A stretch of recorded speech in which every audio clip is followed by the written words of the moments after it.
Ingeniería al día. Ingenio e innovación al servicio del bien común.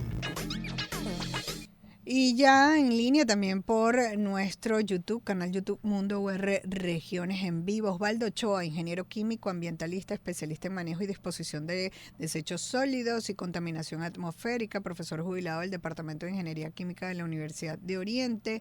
Con él hemos iniciado un ciclo para saber de la basura. Ya iniciamos la etapa y ya estamos superando, aunque yo creo que están todas muy entrelazadas entre ellas, pero estamos superando la parte de el almacenamiento y la idea es llegar al reciclaje, un poco para que ustedes tengan la información y se haga partícipe de esto. Pero entonces hablábamos en esa parte de almacenamiento y previo a la recolección con visión hacia el reciclaje, les dije que todo esto está conectado. Yo le preguntaba al ingeniero, el profesor, se dice que la basura es un negocio, pero ¿un negocio para quién? Y ahí quedamos la semana pasada. ¿Cómo estás? Bienvenido, ingeniero.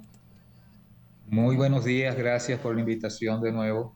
Es Uh-huh. un placer estar de nuevo con ustedes aquí. Y sí, mire, toda actividad requiere, como quedamos en la vez pasada, requiere que de alguna forma sea Un negocio. viable económicamente. Exacto. Y si no es viable económicamente, necesariamente hay que buscar la factibilidad financiera a través de el Estado generalmente, o los estados son los que tienen que colaborar con las actividades que no son viables económicamente, porque los privados no lo van a hacer. Y eso es obvio, es tu trabajo, tienes que hacer un trabajo y por un trabajo te tienes que recibir o tienes que invertir unos recursos y Claro. tienes que recibir un Eso, retorno por eso, ¿no? eso me trae al pensamiento el hecho de que quizás porque la ley lo permite así, que se haga una subcontratación, recordando que el tema de la recolección es una responsabilidad de las alcaldías, de que diga, subcontrataron a una empresa que licitó y está allí recogiendo la basura.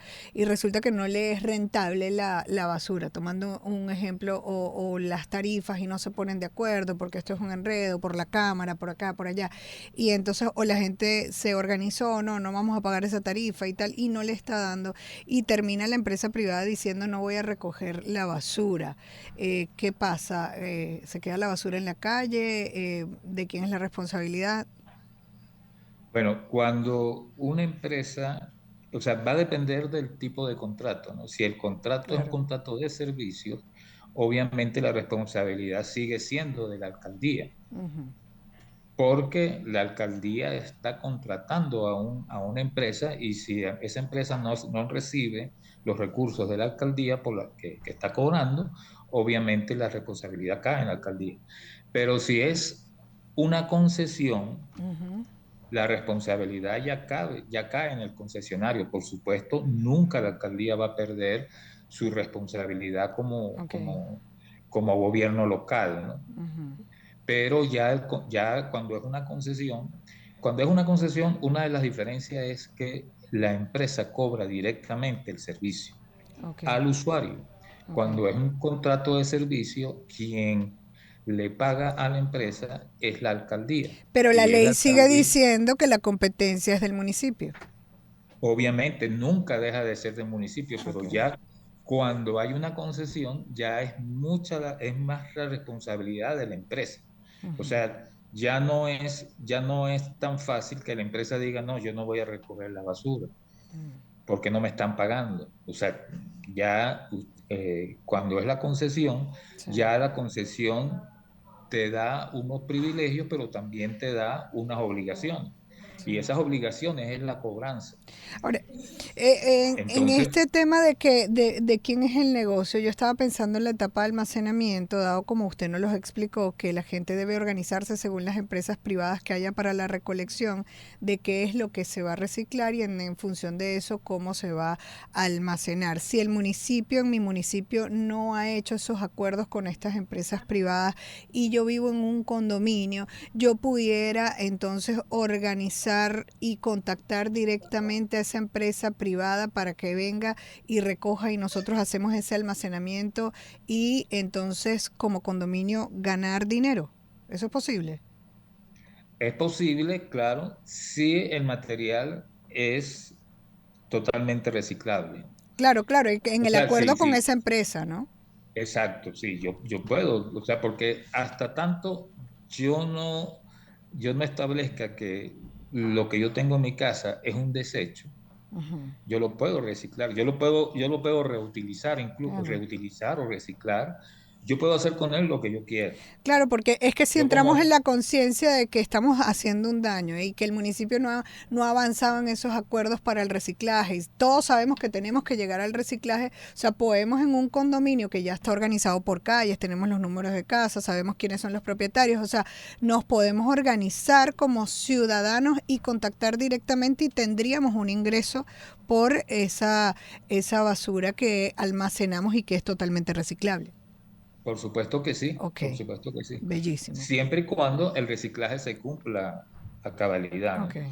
Porque, o sea, si yo no puedo, yo lo que no puedo hacer es contratar a una empresa para que me preste el servicio y esa empresa lleve los desechos a cualquier parte, Exacto. porque ya eso sí estaría violando lo que es la ley que le corresponde al municipio. Pero si yo lo que le entrego a una empresa es un material, Ujú. independientemente que yo no lo quiera o no, es como si yo tengo una, por decir algo, un mueble en mi casa que yo quiero prescindir de él, yo tengo dos vías, yo lo puedo eh, definir como desecho o se lo puedo entregar a alguien para que ese alguien lo reutilice o lo recicle, dependiendo, ¿no?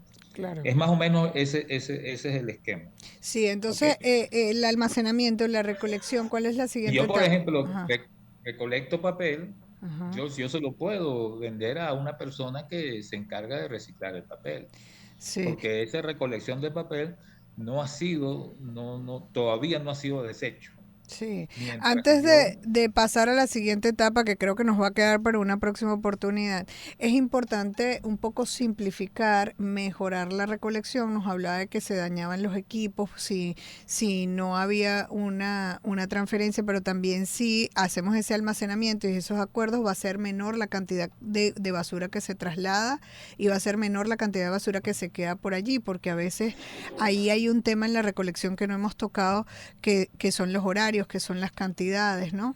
Y también la forma de almacenar y los días de recolección para los acuerdos con el camión. exactamente, o sea, incluso, por ejemplo, en lechería, en Puerto La Cruz, en todo lo que es Ujú. la conurbación, el clima también tiene un papel importante, ¿no? En otras partes del país pudiera darse una recolección con menos frecuencia, Mm. pero en nuestra capital, en nuestra conurbación, pues existe el problema del clima y entonces tenemos que hacer una recolección con una frecuencia, con una Porque mayor se pudre frecuencia. el orgánico, ¿no? Exactamente. Pero el orgánico también pudiera tener otro fin, ¿no? Claro, claro, sí, Sí. sí. Fíjense, yo creo que una de las partes importantes es precisamente el orgánico, lo que uno llama material putrescible, porque si ese lo recolectamos aparte, independientemente de que sea negocio o no, ese lo podemos procesar de una forma Sí. más armónica con el ambiente y eso, si lo recolectamos de una forma consona en camiones aptos para ello, pues entonces nuestros camiones que están hechos para recolección de basura Mm. nos van a durar más, porque una de las cosas que más acaba un camión, un vehículo de estos es precisamente esos desechos orgánicos. Y son Imagínate. los que más pesan, además, ¿Y en qué se porque transforma el orgánico? el orgánico lo podemos transformar en abono, Ujú. que no necesariamente puede ser, o sea, puede ser rentable o no, pero ya es abono. Ok. Y entonces ya por lo menos el municipio lo pudiera utilizar en sus zonas Y verdes. cuando nos habla del O, clima es porque se pudre, ¿no? Y entonces ahí hay unas exacto. condiciones de los cuarticos según la ley de la gestión integral de la basura, ¿no?